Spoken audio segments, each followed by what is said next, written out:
मैं अपने चैनल भक्ति विद मीतू में आप सबका स्वागत करती हूँ। राधे राधे। ओम नमो भगवते वासुदेवाय। हर माह में 2 एकादशी आती हैं। एक एकादशी कृष्ण पक्ष में तो दूसरी एकादशी शुक्ल पक्ष में आती है।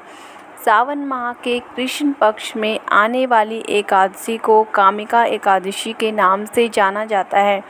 इस व्रत को करने से भगवान विष्णु और माँ लक्ष्मी की विशेष कृपा प्राप्त होती है। इसके साथ ही सावन में कामिका एकादशी आने से शिवजी की भी विशेष कृपा प्राप्त होती है। तो यहाँ हम जानेंगे कि एकादशी कब मनाई जाएगी, व्रत का पारण कब किया जाएगा, एकादशी की कथा और महात्म्य। इस साल कामिका एकादशी का व्रत 31 जुलाई 2024 को रखा जाएगा। इस एकादशी का व्रत रखने से जातक की सभी इच्छाएं पूरी होती हैं, जैसे कि इसके नाम से ही स्पष्ट है। कामिका एकादशी का व्रत करने से श्रेष्ठ संतान की प्राप्ति होती है। कामिका एकादशी 2024 शुभ मुहूर्त।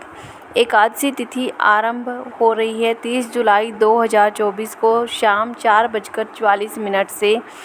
एकादशी तिथि समाप्त हो रही है 31 जुलाई दोपहर 3:55 पर।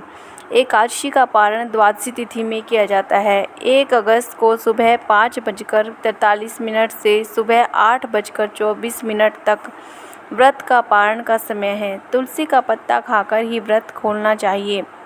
अब हम सुनेंगे कामिका एकादशी की कथा।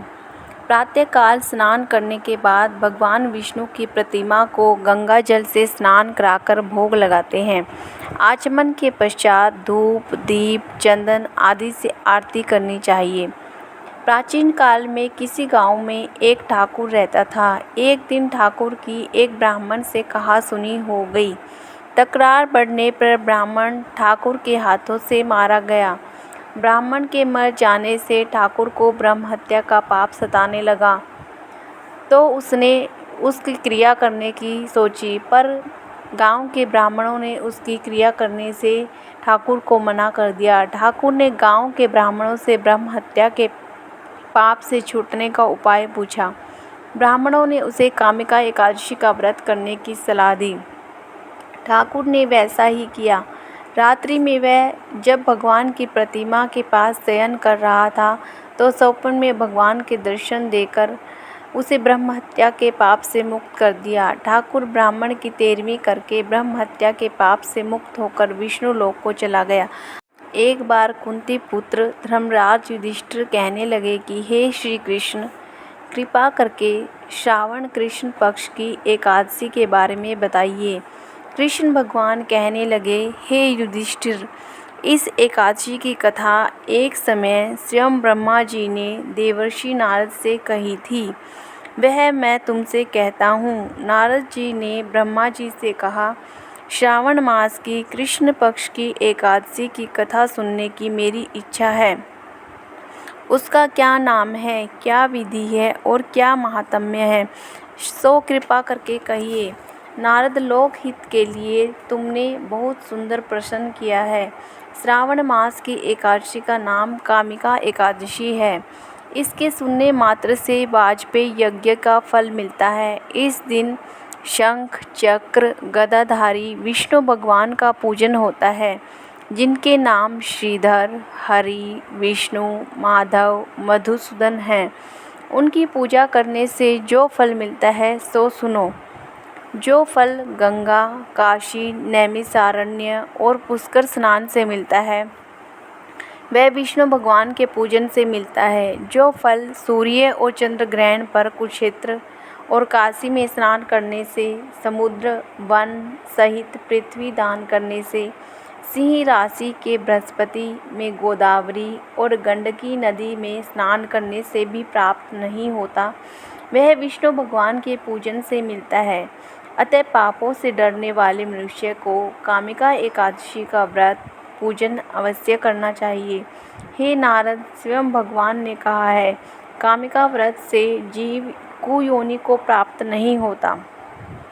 जो मनुष्य इस एकादशी के दिन भक्ति पूर्वक तुलसी दल भगवान विष्णु को अर्पित करते हैं, वे इस संसार के समस्त पापों से दूर रहते हैं। भगवान रतन, मणि, मोती, आभूषण आदि से प्रसन्न नहीं होते जितने तुलसी दल से होते हैं। तुलसी दल पूजन का फल 4 भार चांदी और 1 भार स्वर्ण के समान माना जाता है। हे नारद, मैं स्वयं भगवान की अति प्रिय तुलसी को नमस्कार करता हूँ। तुलसी के पौधे को सींचने से मनुष्य की सब यातनाएं नष्ट हो जाती हैं। दर्शन मात्र से पाप नष्ट हो जाते हैं और स्पर्श से मनुष्य पवित्र हो जाता है।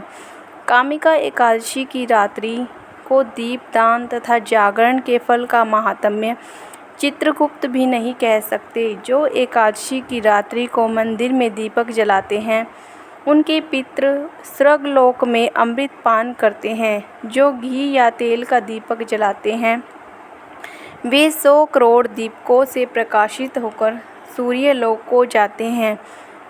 जो लोग ब्रह्म हत्या या भ्रूण हत्या का पाप कर देते हैं, वह यह व्रत यत्न पूर्वक करें तो उन्हें सभी पापों से मुक्ति मिल जाती है। कामिका एकादशी के महात्म्य को श्रद्धा से पढ़ना और सुनना चाहिए। श्रद्धा से सुनने और पढ़ने वाले मनुष्य सभी पापों से मुक्त होकर विष्णु लोक को जाते हैं। अगर आप एकादशी तिथि के पारण में द्वादशी तिथि को तुलसी माता की कथा सुनना चाहते हैं तो लिंक डिस्क्रिप्शन में है।